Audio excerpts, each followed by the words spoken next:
What's going on, everybody? It's Matt12 here, and today I'm going to be showing you guys some live commentary of my recent Abyss run, showcasing the Eula Superconduct and the revamped version of the Hu Tao Double Vaporize team. Let's begin.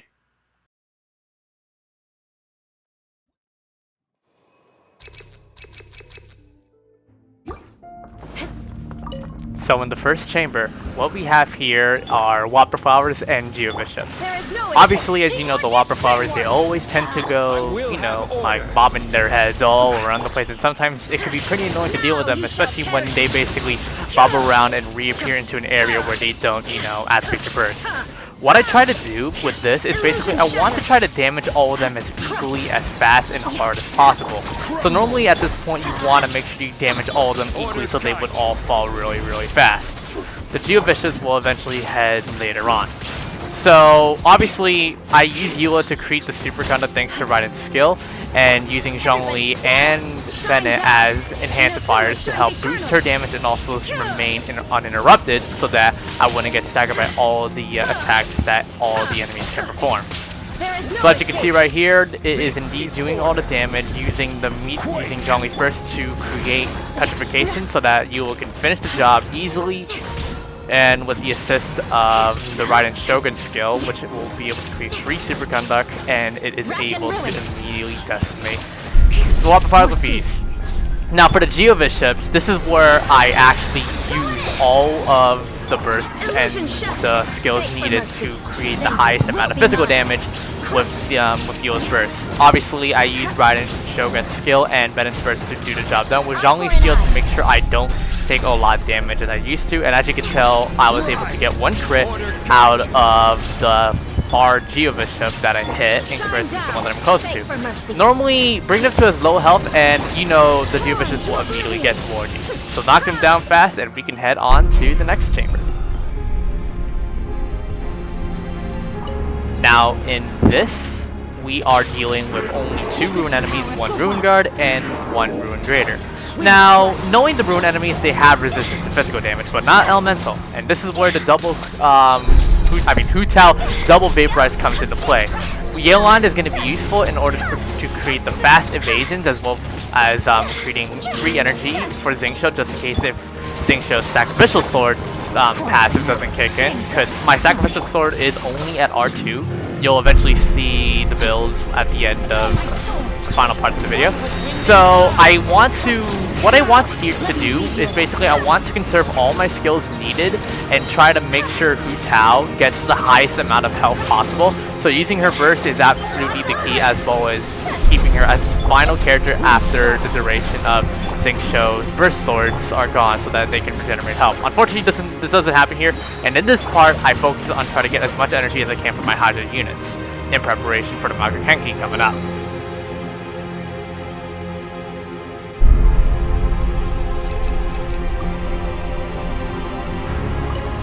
For chamber number 2, there is going to be a lot of cryo enemies. 2 large cryo slimes and 3 ice shield miniatures. Obviously, what I do here is provide Bennett to immediately create the melt, as well as Raiden Shogun for free Superconduct to immediately break the shields faster from the cryo slimes, and also doing a lot of physical damage. Zhongli is also going to be there to provide a lot of meteor support, and since my Zhongli is at C2, basically I get to conserve my Matilda skill.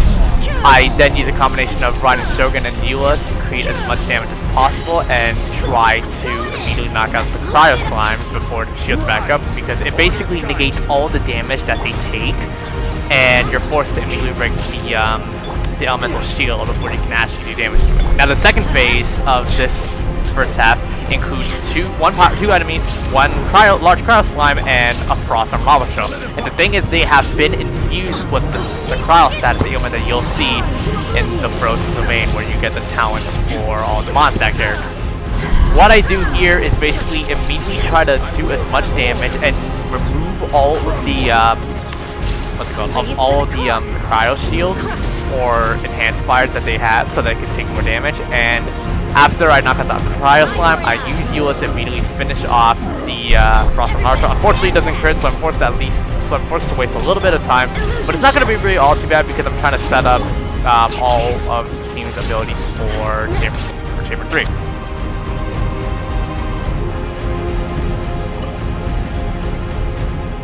Now, if you recall from the second half of Chamber 1, I did say, while I was knocking out the Rune Grader, that I would be saving up a lot of energy for all my hot units. And as you can tell, I did just that, and all of my units are ready to create the invul frames needed in order to iframe all of the attacks of the Bakukengi fires at me without providing the need to dodge and lose health.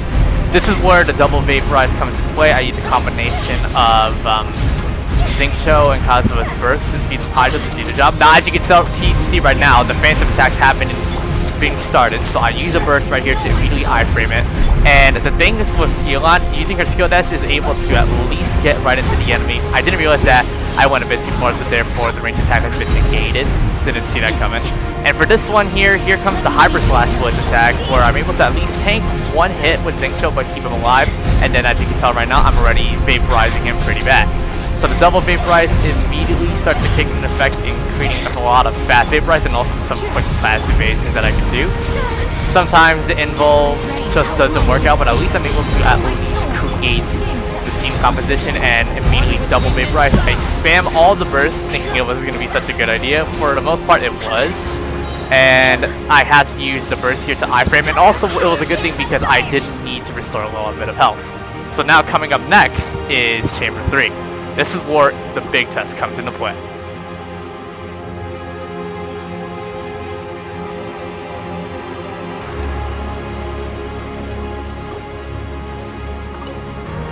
For the first half of Chamber 3, immediately enough, I had to eliminate the Baptismal Bishop hatchlings fast. Like, leave no time and like defeat them in as little time as possible, because the trick for this one, what makes Chamber 3 a bit easier than the rest, is that if you can eliminate the Baptismal Bishops fast enough, you'll be given a lot of ample time to immediately defeat the Special Mechanical Array coming up in the second half in order to 3-star this chamber. And I did absolutely just that, using Eula's Burst to immediately create the Superconduct combo and decimate them really quick.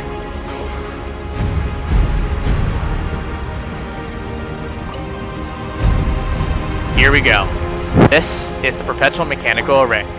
The final test of stopping me in trying to 36 Abyss with these new team comps. Obviously, the first attack he did is a rocket jump attack, which is kind of annoying, but what I do here is immediately begin activating the Vaporize combo from phase 1 using Zinksho's burst.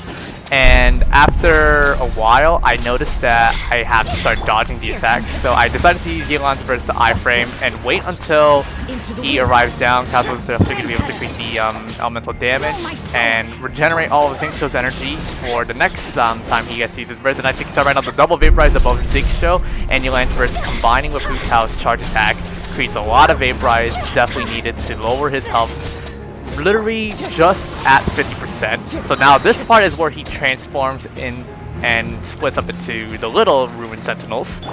And obviously I have to start eliminating a lot of them. So what was the luckiest thing that I did was I decided to use my burst here against Hu Tao. I mean using Hu Tao's burst. And the good thing was, since there were so many Ruined enemies that were connected to it, and every single hit that you do with Hu Tao's burst, you immediately restore a set amount of health. I was able to hit all 3, and I was able to get Hu Tao's health back up to at least 95%. So therefore, I was able to get a lot of health to spare. So now I didn't really have to mind if I was going to lose a lot of health and be afraid that Hu Tao would die. So now this is where I unleash a lot of chaos thanks to Kazuha's elemental damage buff and create a lot of Vaporize combo, as the Perpetual Mechanical Array, or PMA for short, is taking a lot of Vaporize damage, and I have to do as much damage. So I decided to reuse and repeat all my Hydro skills and my Animal skills to get all the bursts needed, and I decided to use the Hydro skills to finish out the job, and there you go. The Perpetual Mechanical Array has been defeated, and that is my 9 stars for floor 12 with no retries, with the Eula Superconduct and the Hu Tao double Vaporize Revamp. What I'm going to be showing you guys next is going to be all my character builds from the characters that I use in the Spiral Abyss. So I'll let you guys take a look. If you guys really need to take a look at the stats, you can feel free to pause every single time, and I'll meet you guys at the ending.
Thank you guys so much for watching today's this video. If you guys enjoyed the content and you guys like what you see, feel free to please leave a like and subscribe. That would be greatly appreciated. We are on the road to 400+ subscribers, and I appreciate all of your support, everyone.